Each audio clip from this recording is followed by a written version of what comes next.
vlasů, kde se velmi těžko získává objem, tak s Nioxinem to jde opravdu úplně samo. Beztížný objem, krásný lesk. Vůbec jak může být trhly nebo se trhaly vůbec, pak taková ta masa zdravých vlasů, takže to nás teda na to úplně nesoutěží.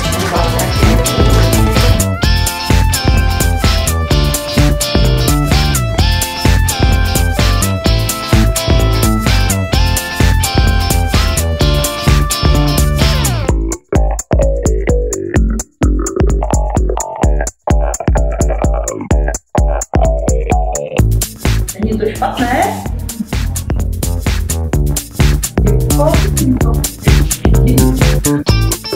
Tak ty vlasy zdrsněly, nabobtnaly, měly větší objem. Bylo to velice příjemné a ta klientka měla pocit, že má mnohem víc vlasů. Ty vlasy opravdu chytří krásný objem, byly vyplazené.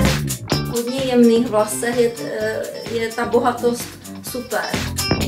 On funguje trošku jinak než klasický styling. Funguje tak, že prostoupí do kortexu a ten vlas naplní zevnitř. Líp se mi potom vlasy koukaly, vyhlazovaly. Může mi Nioxin vyřešit styling opravdu u celé klientely. Jste o tom, že Nioxin má nové stylingové přípravky, které používáme už u nás v salonu. Přijďte vyzkoušet a určitě nebude to.